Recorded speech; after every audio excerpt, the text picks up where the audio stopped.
વિદ્યાર્થી મિત્રો, અગાઉ આપણે જે પ્રથમ પ્રકરણ હતું એમાં નવા અભ્યાસક્રમમાં જે વધારાના મુદ્દાઓનો સમાવેશ કરવામાં આવ્યો હતો એની આપણે ચર્ચા કરી હતી. એમાં આપણે હવે વધારે આગળ ચર્ચા કરીએ તો અંગ્રેજ શાસન અને એનું વહીવટી તંત્ર. ભારતમાં સામ્રાજ્યની સ્થાપના કર્યા બાદ અંગ્રેજોએ પોતાનું વહીવટી તંત્ર પણ સ્થાપિત કરી ભારતના વહીવટી તંત્રમાં વ્યાપક પરિવર્તનો કર્યા. એટલે અગાઉ જોયું કે ભારતમાં અંગ્રેજો વેપાર કરવાની સાથે સાથે એમણે પોતાનું સામ્રાજ્ય સ્થાપ્યું, એટલે કે સત્તા સ્થાપી. બરાબર છે. તો આ અંગ્રેજોએ સત્તા સ્થાપી ત્યારબાદ એ સારી રીતના સંચાલન થાય, એનો વહીવટ સારી રીતના થાય એટલા માટે એક તંત્ર, વહીવટી તંત્ર એમણે ઊભું કર્યું. અને જે ભારતનું જે વહીવટી તંત્ર હતું એમાં વ્યાપક એટલે ખૂબ જ મોટા પ્રમાણમાં પરિવર્તનો કર્યા. તેમનું મુખ્ય લક્ષ્ય ભારતનું આર્થિક શોષણ કરી ઇંગ્લેન્ડને ધનવાન બનાવવાનું હતું. હવે અંગ્રેજોની નીતિ શું હતી? તો ભારતનું આર્થિક શોષણ કરવાનું, એટલે કે નાણાકીય રીતે ભારતને પાયમાલ કરી અને પોતાના દેશને એટલે ઇંગ્લેન્ડને વધારે ને વધારે ધનવાન, પૈસાવાળું બનાવવું હતું. એટલે સ્વાભાવિક રીતે જ વહીવટી તંત્ર ભારતીય પ્રજાના કલ્યાણ માટે કામ કરવાને બદલે બ્રિટિશ હિતોને સાચવનાર હતું. એટલે આપણે આના ઉપરથી આપણને સાબિત થાય કે જે અંગ્રેજોનું, ઇંગ્લેન્ડનું જે વહીવટી તંત્ર હતું એ ભારતના લોકોના કલ્યાણ માટે નહીં, ભારતની પ્રજાના કલ્યાણ માટે નહીં, પરંતુ બ્રિટિશ જે છે એમના હિત, એટલે અંગ્રેજો છે એમના પોતાનું હિત, બરાબર છે, પોતાનો સ્વાર્થ, એ સ્વાર્થને સાચવનારું હતું. તેમણે ભારતમાં આધુનિક વહીવટી તંત્રનું માળખું સ્થાપિત કર્યું. એમણે શું કર્યું? ભારતમાં આધુનિક વહીવટી તંત્રનું માળખું સ્થાપિત કર્યું. તો હવે આપણે માળખાની ચર્ચા કરીએ. તો સરકારનું માળખું ઈસવીસન 1773થી વિભિન્ન સનદી ધારાઓ દ્વારા તેમણે ભારતના વહીવટી તંત્ર ઉપર નિયંત્રણ કર્યું. એટલે 1773થી જુદા જુદા સનદી ધારાઓ છે એ બધા અમલમાં મૂકી અને એમણે ભારતનું જે વહીવટી તંત્ર છે એના ઉપર નિયંત્રણ લાવ્યું. એટલે કાયદાઓમાં પોતાના ફાયદા હોય એ પ્રકારના સુધારા કરી અને ભારતના વહીવટી તંત્રમાં એમણે શું કર્યું? નિયંત્રણ લાવી દીધું. નિયામક ધારો 1773માં એના દ્વારા ભારતમાં ગવર્નર જનરલની નિમણૂક કરવામાં આવી. નિયામક ધારા દ્વારા એમણે ભારતની અંદર ગવર્નર જનરલની નિમણૂક કરવામાં આવી અને સુપ્રીમ કોર્ટની સ્થાપના કરવામાં આવી. અને સુપ્રીમ કોર્ટ, બરાબર છે, સુપ્રીમ કોર્ટ એટલે સર્વોચ્ચ અદાલત, એની સ્થાપના કરવામાં આવી. ગવર્નર જનરલ ભારતમાં વહીવટી તંત્રનો સર્વોચ્ચ વડો હતો. હવે જે નવી એક પોસ્ટ ઊભી કરી વહીવટી તંત્રમાં, ગવર્નર જનરલ, બરાબર છે, તો એ શું હતો? વહીવટી તંત્રનો સર્વોચ્ચ વડો હતો. બરાબર છે, એટલે સૌથી વધારે સત્તા ધરાવનાર એ વ્યક્તિ હતો.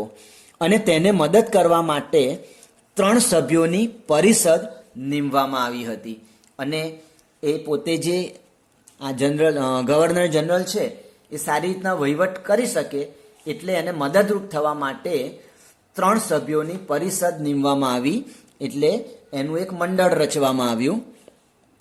ઈસવીસન 1813માં બ્રિટિશ સંસદે સનદી ધારા દ્વારા કંપનીનો વેપારિક એકાધિકાર સમાપ્ત કરી સનદી ધારા એટલે 1833 સનદી ધારા દ્વારા અંતર્ગત એમણે સંપૂર્ણપણે બ્રિટિશ સંસદના નિયંત્રણમાં મૂકી દીધો. એટલે આ ધારો ઘડી, કાયદો ઘડી અને એમણે આ જે કંપનીનો વેપારનો એકાધિકાર હતો, મતલબ એકને એક માત્ર અધિકાર, એ સમાપ્ત કર્યું અને બ્રિટિશ સંસદ જે છે એના નિયંત્રણમાં સંપૂર્ણપણે મૂકી દીધું. સનદી ધારા એટલે 1833 વિશાળ સત્તાઓ ધરાવતા ગવર્નર જનરલની નિમણૂક કરી. એટલે આ જે ધારા છે એના હેઠળ વિશિષ્ટ સત્તા એટલે વિશાળ સત્તા ધરાવતા ગવર્નર જનરલની નિમણૂક કરી, જે સંપૂર્ણ ભારત ઉપર કાયદા પણ ઘડી શકતો હતો. અને આ જે ગવર્નર જનરલ હતો એ ભારત માટે કાયદા પણ ઘડી શકતો હતો. ગવર્નર જનરલની પરિષદમાં એક કાયદા સભ્ય નીમવામાં આવ્યો. અગાઉ જોયું ને કે ગવર્નર જનરલની પરિષદ 3 સભ્યોની હતી ને, એમાં એક કોણ હતું? કાયદાનો જાણકાર, કાયદાનો સભ્ય હતો. સનદી ધારા ઈસવીસન 1853 અન્વયે બ્રિટિશ સંસદે ઈસ્ટ ઇન્ડિયા કંપની પર પોતાનું પ્રભુત્વ વધારી તેની મોટાભાગની સત્તાઓ પોતાની પાસે લઈ લીધી. બરાબર છે. સંધિ ધારા દ્વારા એમણે શું કર્યું?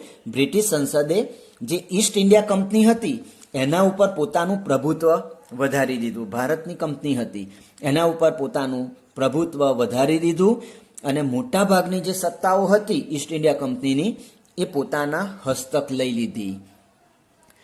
ચલો, બીજું છે સનદી સેવાઓ. ગવર્નર જનરલ કોર્નવોલિસે ભારતમાં સનદી સેવાઓ શરૂ કરી.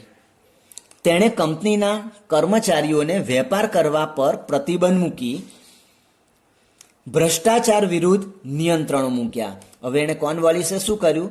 કંપનીના કર્મચારીઓને વેપાર કરવા ઉપર પ્રતિબંધ મૂક્યો અને ભ્રષ્ટાચાર જે થતો હતો એના વિરુદ્ધ નિયંત્રણો મૂક્યા. મહેસૂલ તંત્ર અને ન્યાય તંત્રને જુદા કર્યા. મહેસૂલ તંત્ર એટલે અગાઉ આપણે જોયું એ પ્રમાણે જમીન મહેસૂલને ઉઘરાવતા હતા, તો એ જમીન મહેસૂલ તંત્ર હતું. અને ન્યાય તંત્ર કે જે ન્યાય આપવાનું કાર્ય કરતા હતા એને અલગ કર્યા. અને કલેક્ટરને સવેતન વ્યવસ્થિત સેવાઓ સોંપવામાં આવી. બરાબર છે. એટલે કલેક્ટરની નિમણૂક કરી અને મહેસૂલ ઉઘરાવવા માટે સવેતન એટલે એને પગારથી, બરાબર છે, પગાર આપી અને કલેક્ટરની નિમણૂક કરી અને એ પોતે મહેસૂલ ઉઘરાવવાનું કાર્ય કરતા હતા. વેલેસ્લીએ ભારતીય સનદી સેવામાં બ્રિટનથી આવતા અધિકારીઓ માટે એક તાલીમ સંસ્થાની સ્થાપના કરી. વેલેસ્લી જે છે એણે શું કર્યું? ભારતીય સનદી સેવામાં જે બ્રિટનથી આવતા જે અધિકારીઓ હતા એને યોગ્ય તાલીમ આપવા માટે એક સંસ્થાની સ્થાપના કરી, જે કલકત્તા એટલે કે કોલકાતા એમાં ફોર્ટ વિલિયમ કોલેજ તરીકે ઓળખાય છે. એ કોલકાતામાં ફોર્ટ વિલિયમ નામની જે કોલેજ છે એ કોલેજ ત્યાં તાલીમ સંસ્થા તરીકે પહેલાં કાર્ય કરતી હતી. આ પહેલાં મોટાભાગની નિમણૂક ઈસ્ટ ઇન્ડિયા કંપનીના નિયામક મંડળ દ્વારા થતી હતી. આ પહેલાં મોટાભાગના જે નિમણૂક હતી એટલે સનદી સેવામાં જે લોકો અધિકારીઓની નિમણૂક કરવામાં આવતી હતી એ ઈસ્ટ ઇન્ડિયા કંપનીના નિયામક મંડળ દ્વારા થતી હતી. ડેલહાઉસીના સમયમાં બ્રિટિશ સંસદે ઈસવીસન 1853ના સનદી ધારા અન્વયે સનદી સેવાઓમાં પ્રવેશ મેળવવા સ્પર્ધાત્મક પરીક્ષાઓ શરૂ કરવા હિમાયત કરી. એટલે ડેલહાઉસીનો જ્યારે ગવર્નર જનરલ બનીને આવ્યા ત્યારે તે વખતે બ્રિટિશ સંસદ જે છે એમણે 1853ના સનદી ધારામાં એમણે સંધિ સેવાઓ જે છે એ સેવાઓમાં ડાયરેક્ટ નિમણૂક આપતા હતા, એની જગ્યાએ સ્પર્ધાત્મક પરીક્ષા શરૂ કરવા માટેની હિમાયત કરી, ભલામણ કરી. પછીથી ભારતીયો પણ આવી સનદી સેવાઓમાં સ્પર્ધાત્મક પરીક્ષા આપી અને જોડાઈ શકે તેવા નિયમો કરવામાં આવ્યા. હવે પછીથી પહેલાં તો બ્રિટનથી અધિકારીઓ આવતા હતા સનદી સેવાઓમાં, બરાબર છે, પણ ભારતના લોકો પણ આ જે પરીક્ષાઓ છે સ્પર્ધાત્મક પરીક્ષાઓ એ પરીક્ષા આપી અને એ પોતે આ જોડાઈ શકે, બરાબર છે, શામાં? સંધિ સેવામાં એ પોતે જોડાઈ શકે એવા નિયમો ઘડવામાં આવ્યા. અંગ્રેજોએ ઈસવીસન 1850 સુધી ઉચ્ચ વહીવટી તંત્ર, નાગરિક સેવાઓ, સેના, પોલીસ અને ન્યાયતંત્ર જેવા મહત્વપૂર્ણ વિભાગોમાં ઉચ્ચ હોદ્દાઓ પર માત્ર અંગ્રેજ અધિકારીઓની જ નિમણૂક કરી હતી. આગળ હતા અંગ્રેજોએ શું કર્યું હતું કે જે ઊંચી સત્તાવાળી જે પણ હોદ્દાઓ હતા, પોસ્ટ હતી, કે જેમ કે વહીવટી તંત્રમાં નાગરિક સેવાઓ, સેના એટલે કે લશ્કર, પોલીસ તંત્ર હોય, ન્યાયતંત્ર હોય, તો આ બધા વિભાગોમાં ઉચ્ચ હોદ્દા ઉપર માત્ર અંગ્રેજ અધિકારી જ નીમવામાં આવતા હતા. માત્ર સામાન્ય જે હોદ્દાઓ છે અને ઓછા પગારવાળી નોકરીઓ જેમ કે ક્લાર્ક હોય, સૈનિક હોય એટલે કે સિપાઈ, આવી નોકરીઓ પર ભારતીયોને નીમવામાં આવતા હતા. એટલે અગાઉ આપણે જોયું એ પ્રમાણે કે જે ભારતના લોકો હતા એમને સામાન્ય હોદ્દાવાળી નોકરી આપવામાં આવતી હતી, બરાબર છે, એ જગ્યા ઉપર એમને નીમવામાં આવતા હતા. તો એમણે એની જગ્યાએ હવે ભારતના લોકોને પણ સનદી સેવાઓમાં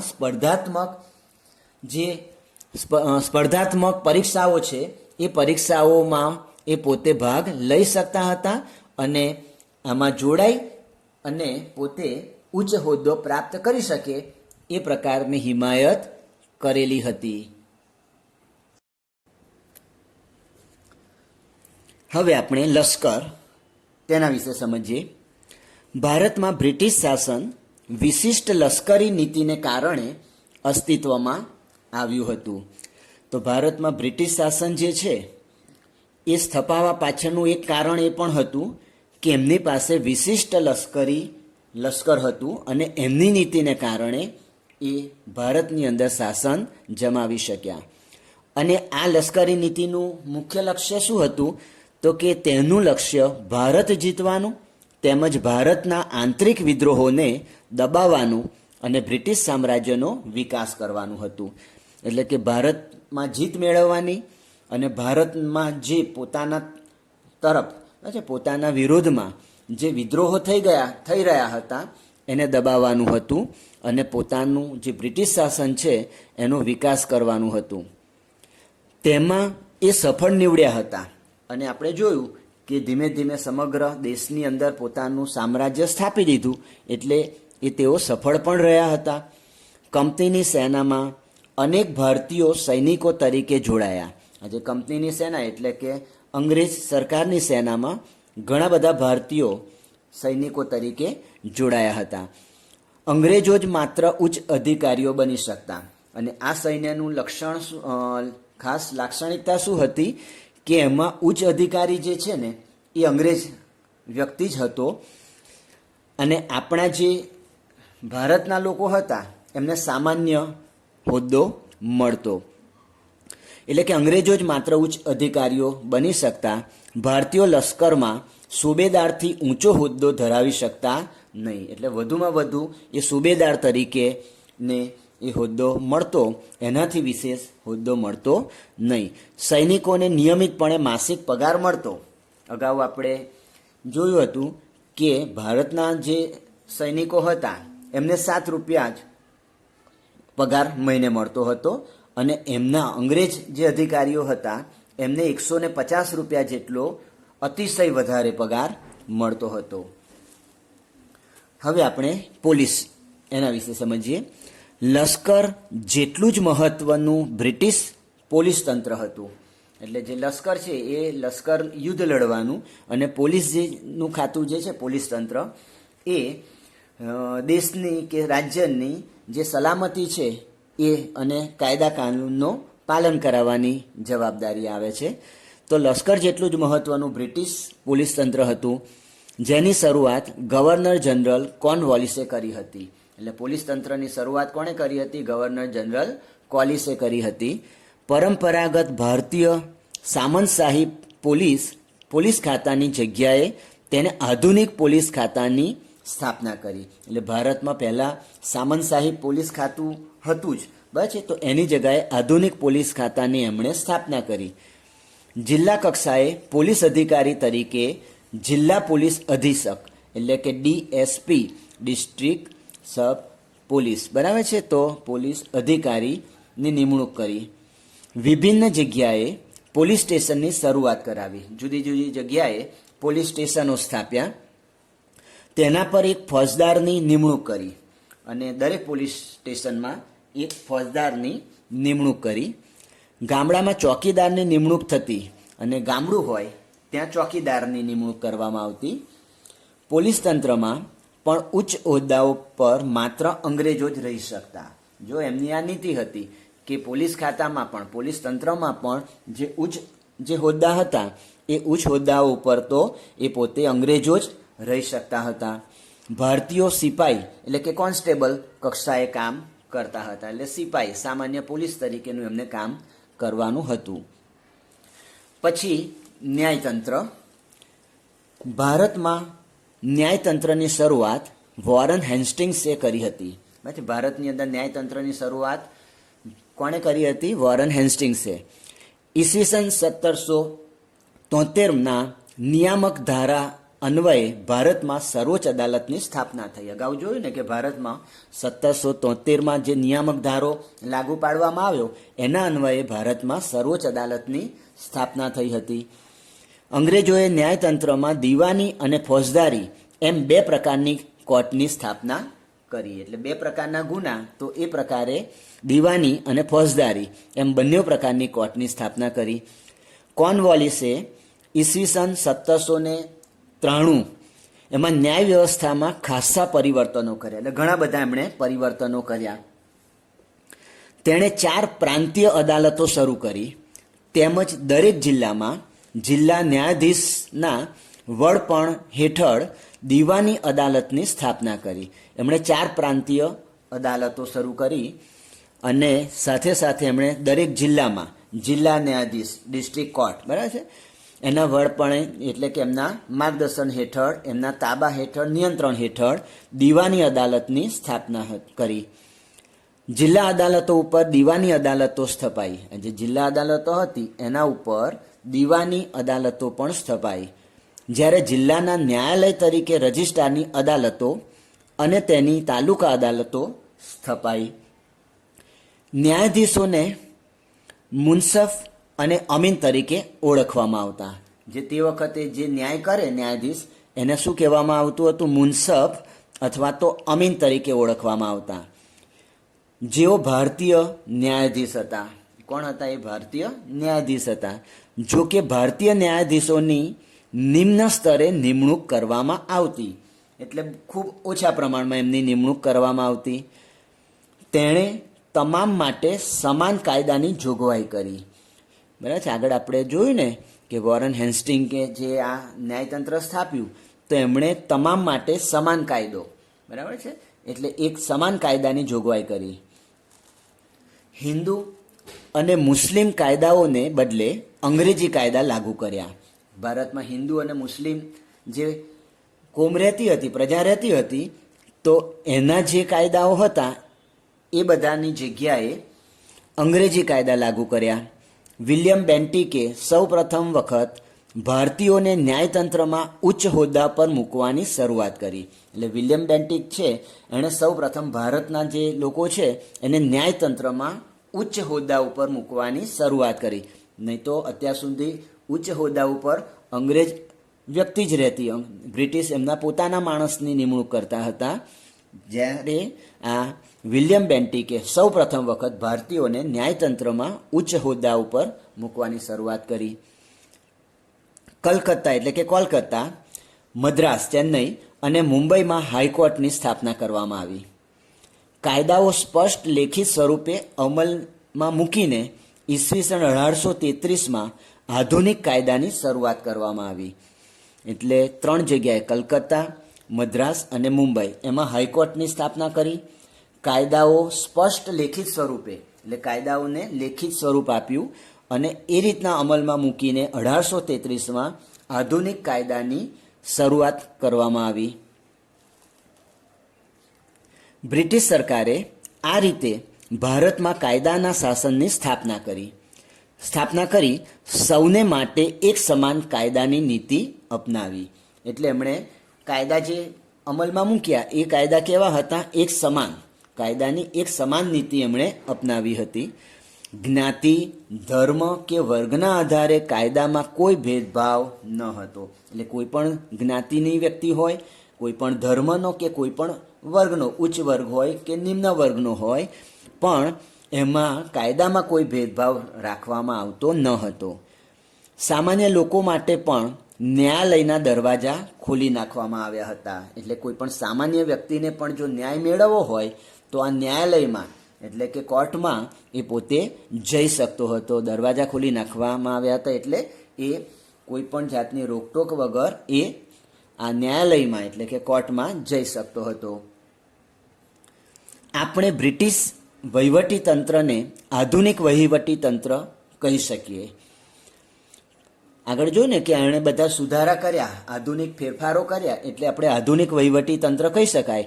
પરંતુ તેનો ઉદ્દેશ ભારતમાં બ્રિટિશ સામ્રાજ્યને મજબૂત બનાવવાનો હતો. આ બધા જે આધુનિક જે વહીવટી તંત્ર અમલમાં મૂક્યું પણ એની પાછળ આખરે તો એમનો ઈરાદો શું હતો? બ્રિટિશ સામ્રાજ્યને ભારતમાં મજબૂત બનાવવાનો હતો.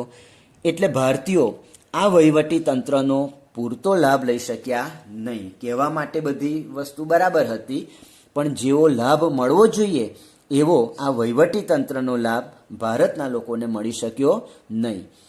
અંગ્રેજોએ નિરંકુશ રીતે ભારતીયો વિરુદ્ધ આ કાયદાઓ દ્વારા વ્યવહાર કર્યો હતો. એટલે કાયદા તો બનાયા પણ અંગ્રેજોએ નિરંકુશ રીતે, એની પર કોઈ અંકુશ નહીં અંગ્રેજો ઉપર, બરાબર છે?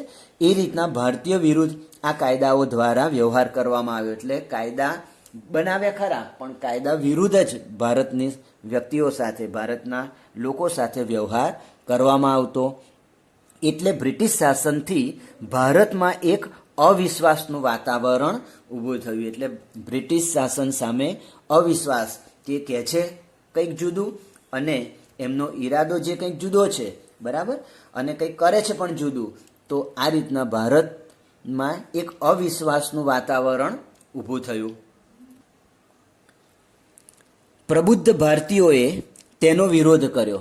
જે બુદ્ધિશાળી લોકો હતા એમને ખ્યાલ આવી ગયો કે અંગ્રેજો આ એક સમાન કાયદો, બરાબર છે, એ કહે છે પણ વાસ્તવમાં એ પરિસ્થિતિ સાચી નથી. એટલે પ્રબુદ્ધ જે ભારતીયો હતા એમણે વિરોધ કર્યો.